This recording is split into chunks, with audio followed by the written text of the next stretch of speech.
No programa de hoje você vai ver como foi a audiência pública que discutiu as interferências da obra do túnel da Caxangá e os pronunciamentos dos vereadores no plenário. Aime Carvalho destaca projeto nas ondas da leitura. André Regis reforça a necessidade de climatização nas escolas municipais. O Anderson Florencio alerta para a ação das torcidas organizadas. E Marcos Menezes quer ampliar o debate sobre segurança pública na casa. O TV Câmara do Recife está no ar.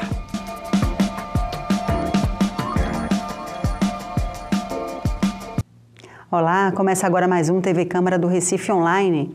E uma audiência pública realizada na Câmara discutiu as interferências provocadas pela construção do túnel da Caxangá na rotina do Museu da Abolição. As obras já duram 2 anos e ainda não tem data prevista para serem concluídas. A vereadora Isabela de Roldão abriu audiência pública no plenarinho da Câmara, contando que visitou o Museu da Abolição e ficou estarrecida com o abandono do lugar. Então a gente ficou muito preocupado, primeiro, pelo dado de que 65% da visitação caiu. E caiu por quê? Vamos em loco ver isso. E a gente se depara, então, com a principal via de acesso ao museu interditada, fechada. Como é que os ônibus que levam as crianças das escolas para o museu vão ter acesso de entrar com essas crianças? Não entra. Como é que a própria pessoa, o transeunte ali da região, para ter acesso é difícil. Então a gente chegou num dia de quarta-feira, por volta das 10, 11 horas da manhã, o museu deserto. Então, essa preocupação fez com que a gente, então, puxasse essa audiência. As calçadas desniveladas, quer dizer, um cadeirante, um deficiente visual, uma pessoa idosa, já tem total dificuldade. A gente viu uma questão básica, iluminação pública. A iluminação foi retirada e não foi recolocada. Como é que está há 2 anos as calçadas no escuro? E a gente simplesmente fecha os olhos e diz, não, porque o túnel não, minha gente, vamos pensar nas pessoas que usam aquela área, nas pessoas que usam o equipamento, o museu. Então são essas questões que fizeram com que a gente assumisse isso, puxasse a audiência pública e vamos botar meta aqui, vamos cobrar. A diretora do Museu da Abolição, Maria Elizabeth Assis, afirmou que a construção do túnel causou inúmeros prejuízos. Segundo ela, a visitação caiu 65%. Levar público ao museu é uma tarefa árdua no Brasil e a gente sabe disso. E você retirar o público, isso é extremamente grave. Além disso, a gente conta com as dificuldades do próprio pessoal que trabalha no museu adentrar e as calçadas que estão no entorno, além da escuridão que se encontra também, porque com a instalação do túnel, toda a iluminação existente ao longo da rua, Real da Torre, que é a lateral do museu, ela foi retirada e nada foi colocado no lugar. Então a gente tem hoje, o acesso ele está pronto, mas não está acessível. As obras que precisam ser feitas dentro da instituição para que a acessibilidade ela se dê, inclusive com a alteração da praça da frente, a Praça João Alfredo, para que o ônibus então possa sair. Até hoje a gente espera e isso vem sendo negociado desde que o projeto foi apresentado ao IPHAM por nós. O Museu da Abolição foi criado por decreto em 1957, mas só começou a funcionar em 1983, no sobrado Grande da Madalena, construído no século XVII e que pertenceu ao conselheiro João Alfredo, chefe do gabinete abolicionista. O museu é o único na região Nordeste que trata exclusivamente do tema da cultura afro-brasileira e da escravidão e abolição no Brasil. Marcelo Bruto, secretário executivo da Secretaria das Cidades, explicou que o governo do estado precisou acelerar a construção do túnel para viabilizar o financiamento da obra. E isso teria provocado um descompasso na execução do projeto. Mas o secretário disse que os ajustes necessários serão realizados com uma nova licitação. Nós já temos, desde o ano passado, discutido com o IPHAM e com o museu quais são as ações que eles querem para melhorar o acesso ao museu. Foi dado um parecer demandando alguns detalhamentos no projeto. Esses detalhamentos nós ponderamos com o IPHAM que precisariam ser superados para que nós pudéssemos licitar, porque é necessário fazer uma licitação para se fazer essas reformas. E esse estágio que nós estamos em discussão com o museu. É de ter o detalhamento do projeto do museu que permita que a Secretaria faça uma licitação e execute as reformas solicitadas. Tem prazo para isso? Não tem prazo porque precisa, primeiramente, ter a segurança se o museu consegue entregar um projeto para a secretaria ou se a secretaria terá que desenvolver ela mesma um projeto. Também participaram da audiência pública o deputado estadual Edilson Silva, o gerente-geral de trânsito da CTTU, Agostinho Maia, e o superintendente substituto do IPHAN, Marcos Simão. O representante da ONG Direitos Urbanos, Lucas Alves, apontou irregularidades na construção do túnel. No início da obra foram demolidos imóveis que estavam no setor de preservação rigorosa daquela zona de patrimônio histórico. Então, para se demolir aqueles imóveis, você tinha que ter um parecer especial da Comissão de Controle Urbanístico, que não existiu, e, é claro, licenças de demolição, que também não havia. Os imóveis foram demolidos em março e continuaram a ser demolidos os outros em abril, mas nenhum deles possuía licença de demolição, que só foram dadas em junho e julho de 2013. Mas, posteriormente, a gente verificou que havia um vazamento de água ali, a água estava sendo bombeada para fora do túnel e jogada na rua. E, quando averiguamos, existia um indício de que ali passava um riacho, né, antigamente, né, no século passado até. E no século XX, até os anos 50, você podia ver esse riacho que saía do sítio do Berardo rumo ao Capibaribe.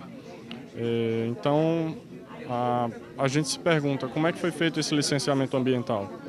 Foi um caso de omissão, foi um caso de incompetência, né? Alguém tem que ser responsabilizado por isso. Tanto pela questão da demolição de patrimônio histórico e o comprometimento também do sobrado da Madalena, que é tombado pelo IPHAN. E a obra foi iniciada também sem pareceres favoráveis do IPHAN, como o representante disse aqui. O parecer favorável foi dado só no final do ano passado. Então, veja que esse tempo todo passou-se construindo um túnel no entorno de bem tombado pelo IPHAN, sem um parecer favorável daquele órgão. A avaliação que a gente faz é isso, é que o museu não foi enxergado. O entorno não foi enxergado. O único objetivo ali era abrir um túnel. Não queria saber se estava passando por cima, derrubando casarões do século passado, retrasado. O que interessava era o túnel. E a gente vê hoje que o túnel está totalmente prejudicado, é uma obra paralisada, que a gente não sabe como vai ser sanada, que não para de jorrar água. O museu, que é esse grande equipamento público, cultural da nossa cidade, da nossa história, totalmente prejudicado, sem prazo para que seja retomada os seus trabalhos, na intensidade que existia antes da obra. E a gente ficou aqui, está todo mundo atônito, né? Vamos agora cobrar da Secretaria das Cidades que esse novo projeto que eles dizem que precisa ser feito para ser reavaliado, a questão do museu, a gente vai cobrar para que isso aconteça de uma forma mais rápida possível, porque a gente entende que a primeira coisa que deveria ter sido feito era ter se pensado na acessibilidade, ou seja, resolver a questão das calçadas. Como é que se constrói uma obra nova e a calçada não é acessível? Como é que se constrói uma obra nova e impede a passagem de carros que vão acessar ao museu? Quer dizer, são coisas muito sérias que a gente precisa agora pressionar, a opinião pública precisa ajudar nessa pressão, a imprensa precisa ajudar nessa pressão para que a gente tenha o quanto antes a normalidade das atividades do museu. No plenário, Anderson Florencio lamentou a ação das torcidas organizadas dos grandes times do estado e alertou para o risco de novos conflitos. E alertar para as autoridades, no dia de hoje, possam abrir os olhos, porque está anunciado acontecer logo mais, antes e depois da partida, com as torcidas organizadas do Bahia, que a informação que nós temos também é filiada à Inferno Coral. Do outro lado, a torcida Jovem do Esporte, que está se preparando para a guerra, que vai acontecer mais tarde, e a gente não viva mais cenas lamentáveis como vivemos o ano passado, ou ano retrasado, com o tiro que levou o Lucas Lira, o torcedor do Náutico, no jogo do Náutico com o Central, o que já aconteceu no jogo Sport Palmeiras, que um torcedor teve o pescoço quebrado depois da saída do estádio, como aconteceu no jogo Santa Cruz e Paraná, quando foi arremessado uma bacia sanitária do estádio Arruda, matando mais um torcedor. Ou seja, nós, vereadores da Casa de José Mariano, temos que fazer a nossa parte. E eu considero que aprovar a lei que regulamenta e impede que esses bandidos continuem exercendo suas tarefas de malfeitores na nossa cidade, possa de uma vez por todas ter fim. Então, é esse registro que faço na tarde de hoje. Faço apelo para que as autoridades policiais para que os clubes se preparem para que logo mais à noite nós não tenhamos nenhum caso mais de morte, de violência ou de vandalismo na cidade do Recife. Fica meu apelo, fica meu registro, e eu espero semana que vem ter o apoio de vossas excelências, a gente aprovando esse projeto de lei que proíbe e impede essa prática surreal nos dias de hoje, no novo milênio, né, que ainda acontece na nossa cidade do Recife com as torcidas organizadas. Marcos Menezes, integrante da Comissão de Segurança da Casa, quer ampliar o debate sobre o tema na Câmara. E a gente trazer aqui as pessoas dessa área para discutir. O Pacto pela Vida, na minha ótica, na minha visão, ele precisa ser refeito. Eu sou governista no nível municipal e a nível estadual. Mas eu não posso compactuar com o que está ocorrendo. A gente precisa ajudar o governo do Estado. Eduardo Campos, quando assumiu o governo, ele trouxe para o colo dele a questão da violência em Pernambuco. Ele foi buscar um modelo em Minas Gerais e o trouxe para aqui, um modelo de gestão por resultado na questão da violência. Esse modelo foi implantado e ele participava de todas as reuniões que era possível ele participar. E ele trazia para si os problemas relacionados a essa pasta. É uma pasta muito delicada, é um assunto de extrema importância. Está aí o nosso companheiro Luiz Eustáquio, que milita também perifericamente quando trata da questão das drogas e do crack. Hoje, a violência, vereador Luiz Eustáquio, ela está intrinsecamente ligada à questão da droga. Qualquer delegado de polícia atuante que você converse com ele, o índice de homicídio tem aumentado. Muitos falam no crime de proximidade, no crime familiar, no crime de amizade. Mas nós não temos estudo sobre isso, pelo menos não aparece na imprensa. Mas ontem, esse final de semana, eu estava conversando com um delegado que ele responde por 3 delegacias de polícia. E ele disse: Marco, na delegacia onde eu sou delegado, esse ano já ocorreram 16 homicídios. Dos 16, 14 teve motivação na droga. Lá naquela cidadezinha em que ele está. Todos eles com autoria. Então, para encerrar, meus queridos colegas, eu faço um apelo para que nós nos debrucemos sobre essa questão, vereador Almir Fernandes. E a casa traga isso também para a gente se aproximar mais ainda da nossa sociedade, fazer alguma coisa pela sociedade. O vereador Amaro Cipriano Maguari voltou a falar sobre a audiência pública que vai discutir o jogo do bicho no Recife.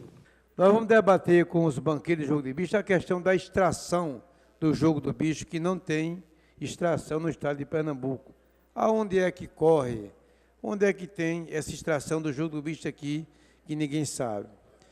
Também vamos discutir com os banqueiros as 10 corridas do jogo do bicho, todos os dias, e que, na verdade, não existe nenhuma corrida aqui em Pernambuco, e o jogo é num sistema de computação.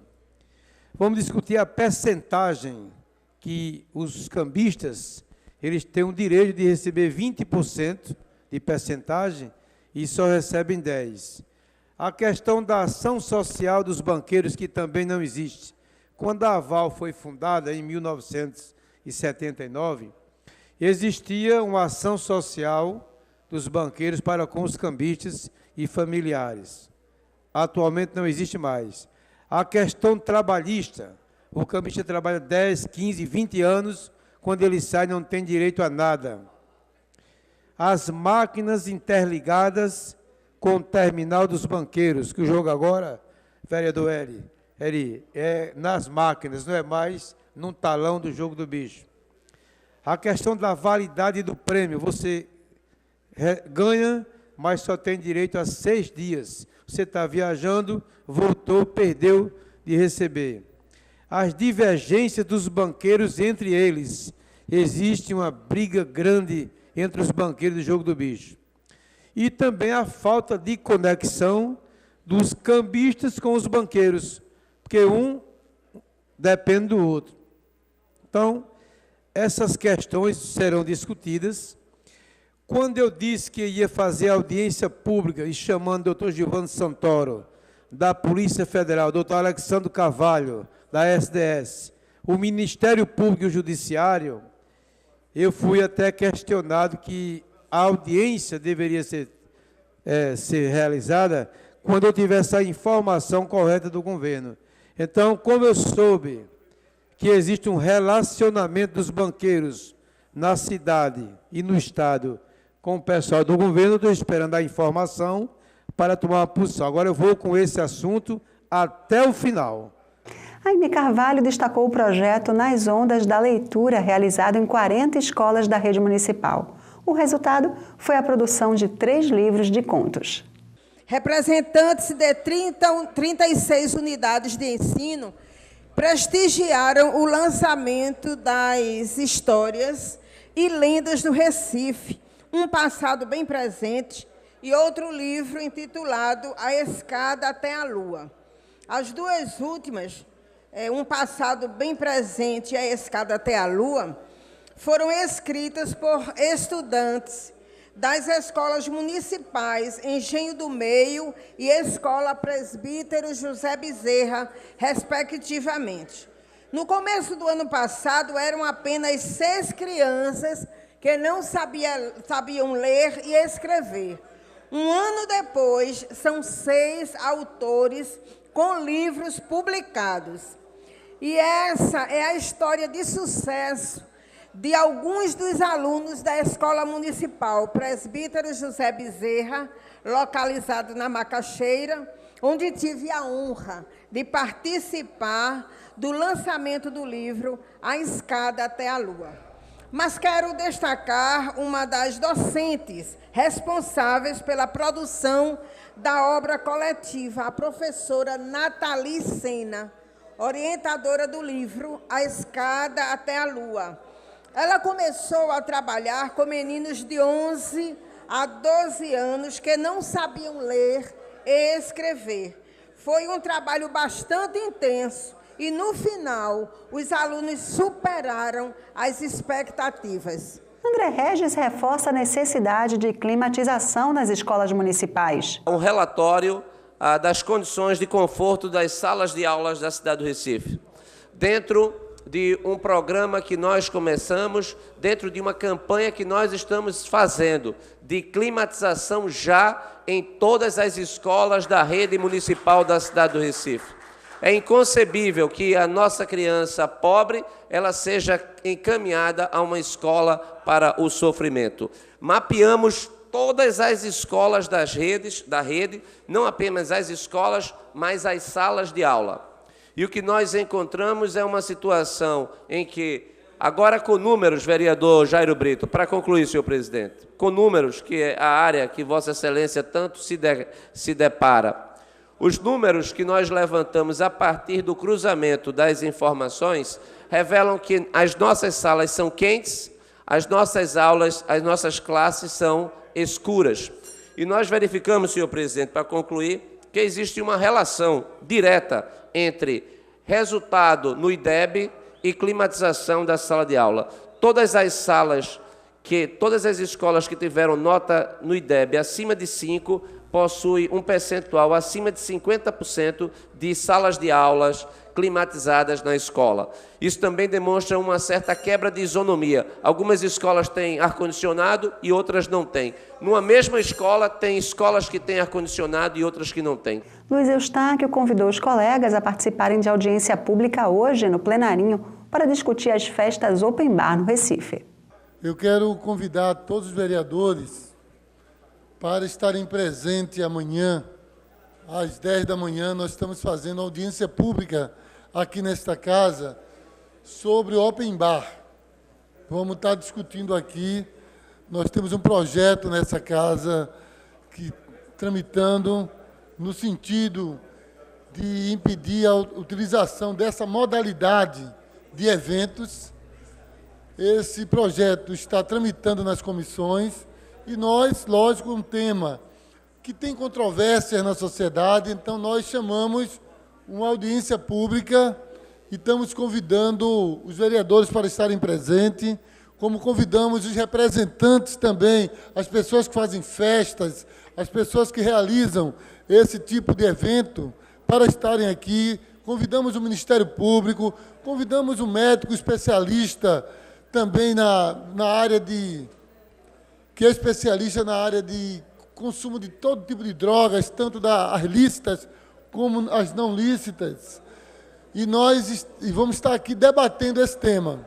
É um tema importante e toda a sociedade está convidada para participar, porque, na realidade, isso mexe com a vida, com a segurança do consumidor, quando você vai a um local que ele é ofertado algo que vai sem dar uma total segurança, porque você não pode garantir que a pessoa vai consumir porque não tem um limite predeterminado e nem ela tem como ali naquele momento saber o limite que ela aguenta e ela pode entrar ali numa overdose de álcool e morrer. Então é algo muito sério. A audiência pública será nesta quinta-feira, às 10 da manhã, no plenarinho. Você pode participar. A gente fica por aqui. Para rever esse e outros programas, acesse o nosso canal, youtube.com/Câmara do Recife. Até mais.